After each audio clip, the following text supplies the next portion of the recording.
Okay, the problem that you have with your jiu-jitsu is not that you don't know enough moves. It's not that you don't know enough techniques. It's not that you don't even train enough. If you're listening to something like this, you probably are.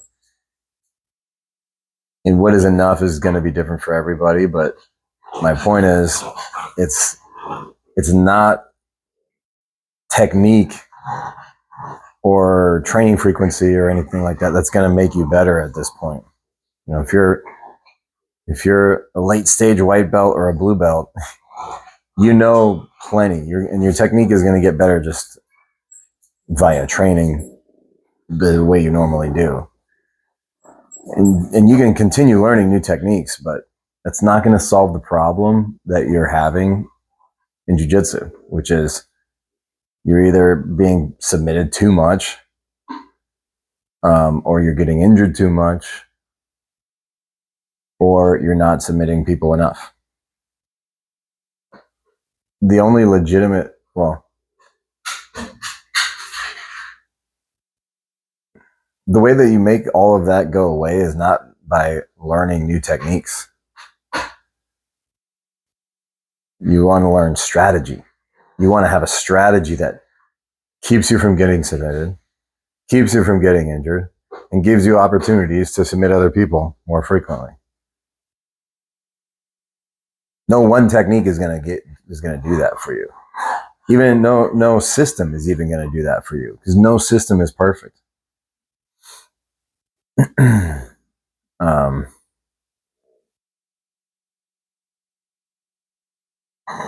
so it comes down to strategy. Once you know enough technique, it's like techniques are like weapons. And when we go to war,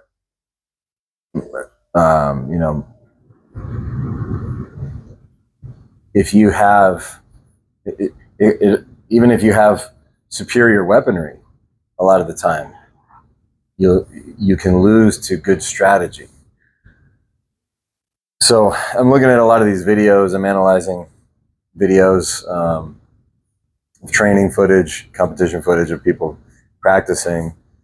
And what I'm noticing is that people are getting submitted because they're doing something at the wrong time. They're going for a technique at the wrong time. Usually it's going for a technique.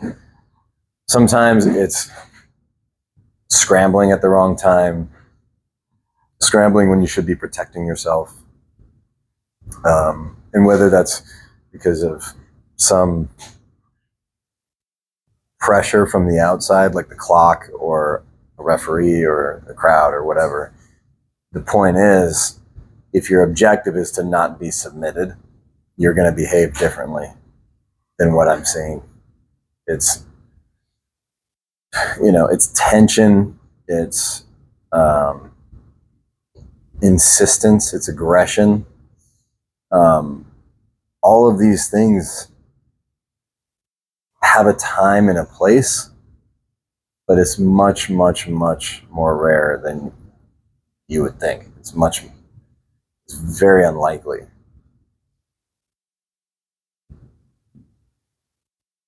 Like when you train, when you compete,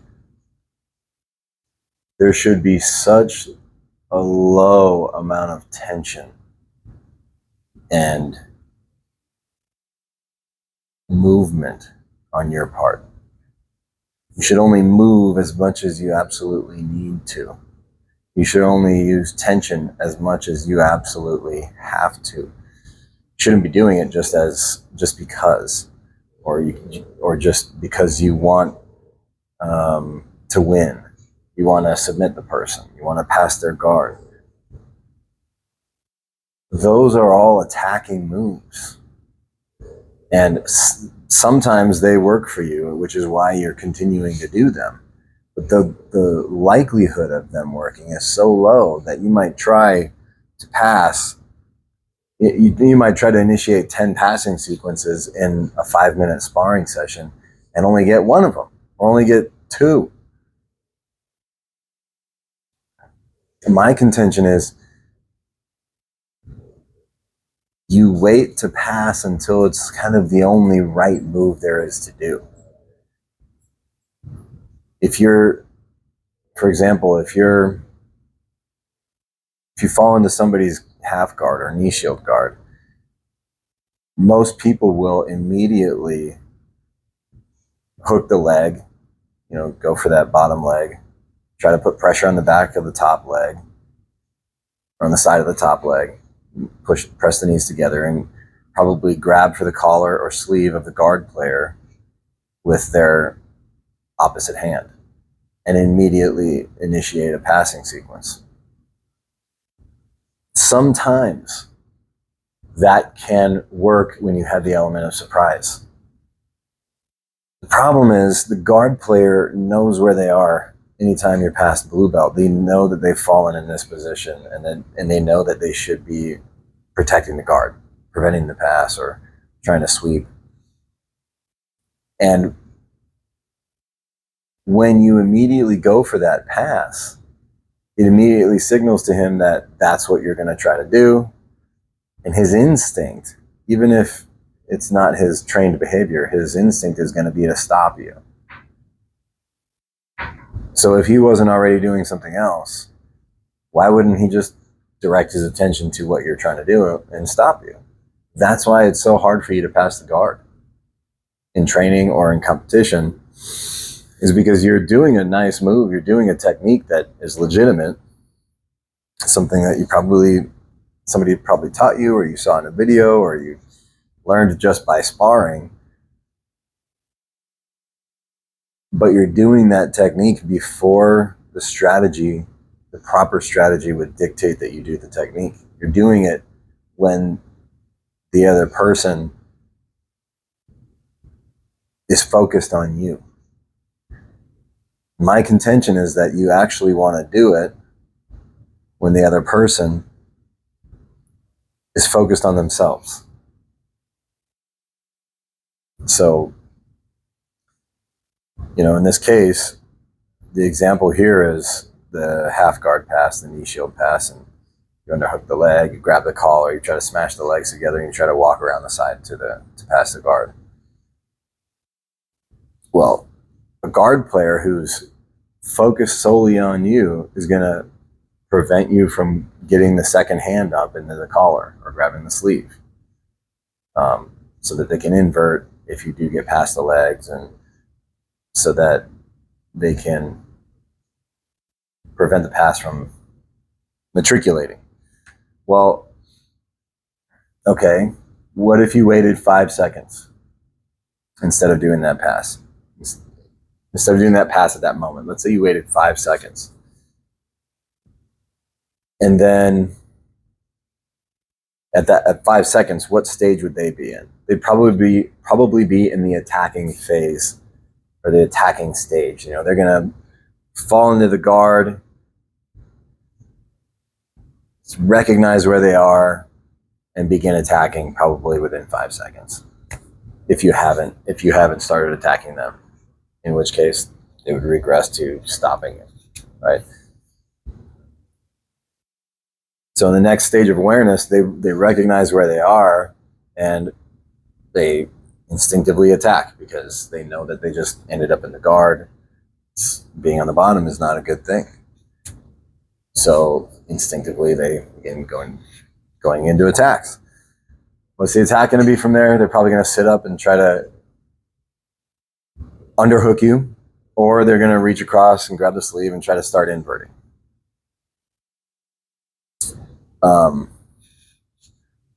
If you on the receiving end, you on the top, if you know that they're basically going to try to do two things from there, underhook or invert, whether they're going to your leg or whether they're going underneath you, it doesn't matter.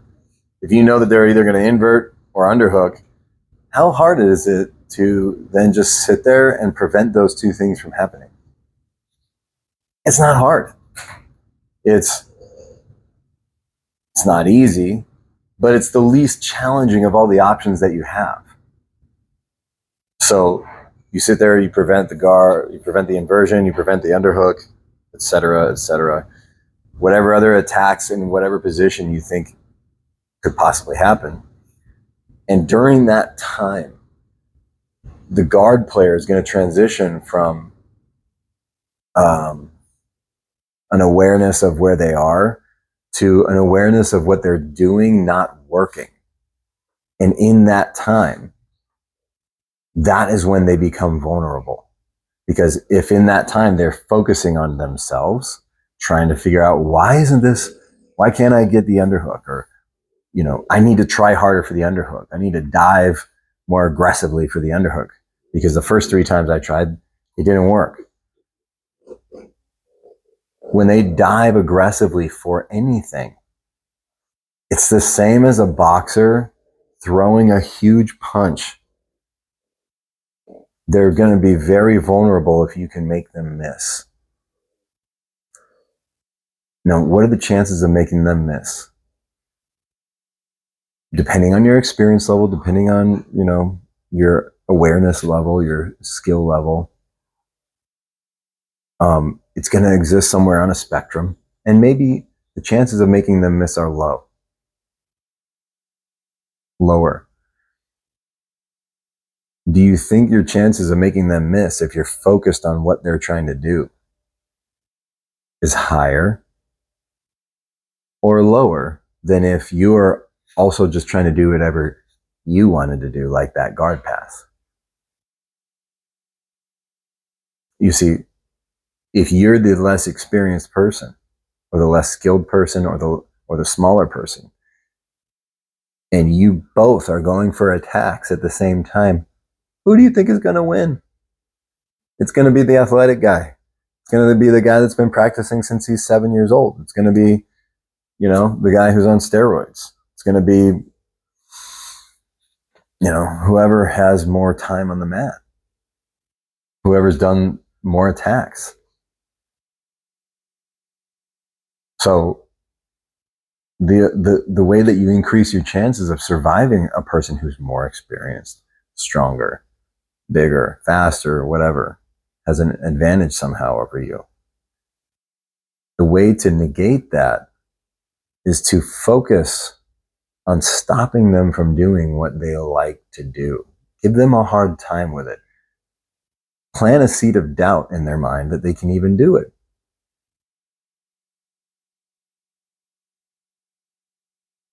When you've planted that seed of doubt, you're going to recognize that.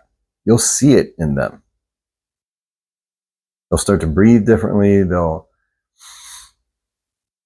make, noises with breathing through their nose. Sounds of like, what's the term? Sounds of like repressed frustration. Especially if they're better than you, or if they think they're better than you. Then they're going to try hard again. They're going to try it one more time, 2 more times, to do the things that they have taught other people to do, that they've done to everybody. But eventually they're going to get to a point where they stop for a minute. And they're kind of catching their breath, trying to, think of what's to blame for this problem. And in that moment, you have the advantage. When they start to self-reflect, what have they tried? Why didn't that work? How can I beat that? They're not like consciously thinking those words. Maybe they are. But I think it's really more of a subconscious recognition of what has just transpired and how it didn't go how it normally goes. And I know this based off of my conversations with people. I remember one time I was training with a purple belt who, he's very, very good. And he's a friend of one of my friends, and we had never trained before. We had never met before, but he had a really kind of unique game, very, very strong and fast and attack oriented, young guy, early 20s, and I'm 44. And but I'm not small. I'm not unathletic. I'm a pretty big, somewhat athletic 44-year-old guy. um, but definitely can't move like this kid. And tried to hit a move where basically, I'm on top of like side control and he turtles. And he tried to hit a move that, where basically he needs me to try to take his back in order for him to execute the move. He's trying to reverse the position, but he's taking advantage of the fact that I might go for his back from that side of turtle position. Do you know what I mean? And I don't take the back. I just don't, because I don't want to be pinned under somebody and then either have them end up on top of me in my guard, or have to use my legs to control them a long time from the back. If they're like hard to manipulate, controlling the back is exhausting. So I just kind of don't do it. And I kind of just observe anyway. Like, what is this person doing? And I didn't know what he was doing. I was just sitting there observing it. And I ended up submitting him, like in the process of him trying to do his technique. And it was just because, my algorithm for fighting, basically, it just goes yield, like allow what is happening to happen, protect yourself from danger, and then disengage if you can. If that's not an option, then you attack. So attack comes last on the list. And so I'm just doing that thing. I'm yielding. I'm allowing him to get up, kind of like, I'm not allowing him to get up and have me lay down, because that would put me up against a boundary that I want to protect. So I'm not letting him knock me over, but I'm letting him get up. And my base is fine. I'm safe. And so that enables me to move down the algorithm to, should I disengage here? And for training purposes, I don't always disengage, but I do strategically sometimes. Like, this is, these are so good, by the way, these Waterloo waters. It's just soda water, like sparkling water. Delicious. But that root beer one is awesome. It's like root beer flavored. But once I get to this active portion of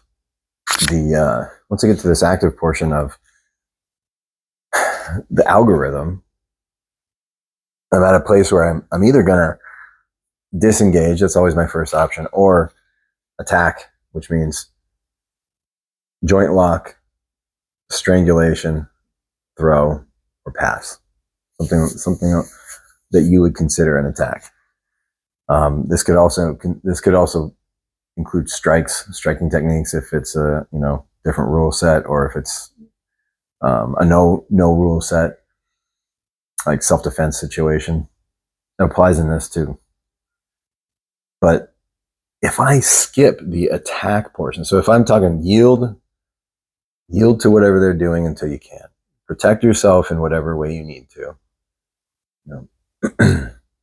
Frames, angles, clinch, these protective actions. Once these are secure and you're safe, you can then move to the next portion of the algorithm, which is disengage. And if you can't do that, then you attack. If you can't disengage, for whatever the reason is, because the rule set or because of the positioning, like sometimes underneath the guard, you wouldn't be able to disengage. You wouldn't be able to stand up in certain guard situations. But you always want to have the option to. Because if all of your attacks are based on actual attacks towards the person, and you never attempt to disengage or demonstrate that you might try, you're missing like half of the stuff that you could be doing. Because if this person only has to worry about you sweeping or submitting them, why would they care? Why would they care about you disengaging? They need to have another dimension of stuff that they got to worry about, or you want to give them that. But anyway, I put like ACT is at the end of the algorithm. You know, I'm saying it like I put it there, but it just exists there if you want to do jiu-jitsu properly. Just putting attacking at the end of the algorithm after you've yielded to what they're doing, after you're protected, after you've evaluated whether or not you can disengage. Then the attacking comes in. So for that guard sequence, like the top half guard knee shield guard, you land there, and for the first 5 seconds, you just observe what you're doing, or where you are, what the other person is doing, and what you're doing to stop them. You just kind of pay attention to that. They're going to get frustrated in 10 seconds. 10 more seconds. So you're 15 seconds into this position. Their frustration will build, and they're going to attack 15, 20 seconds max. It'd be rare that somebody would attack more than that, just because it just takes so much energy. And then when they pause to reflect on what's happened, to try to figure out why they haven't progressed the way they normally do, that's when you have a chance to advance. And if you've been paying attention, you're going to probably know how they're going to counter that. So if you're in that knee shield half guard on top, you've done this for 15 seconds, you've shut down what they're going to do, you've shown them that those are boundaries for you, you're not going to let them cross those boundaries, and they've begun to exert themselves a little more before they now kind of give up, for lack of a better term. Now you go for that leg weave pass where you hug the top leg, smash the knees together, grab the collar, and go. Now you have the element of surprise. Now you have the advantage of having planted doubt in their mind. And they become all of a sudden more receptive to alternatives. Like, okay, maybe I'll deal with this from a spider guard or something. Like I'll recover to spider guard, or I'll go for an omoplata right here. While you're passing, and just the nature of that, they're changing their game for you because they couldn't do what they normally do, which increases doubt in their mind more. Because now all of a sudden they're on their B game. They're in a reactive mode. And they're probably never reactive to people. The best guys just receive. It's like yield and receive, yield and receive, receive. The person tries to double leg you, but you've been standing there just watching them and waiting for it.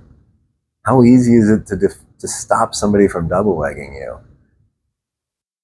when you've just been standing there waiting for it? And it doesn't take any skill to do that.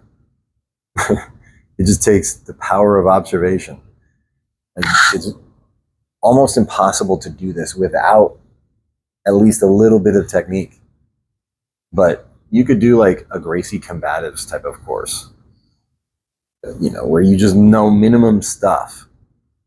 Mount, side mount, guard. It could be even a garbage course. It could be like a course that isn't very robust or complete or in any way, and just introduce you to these positions and what to look out for.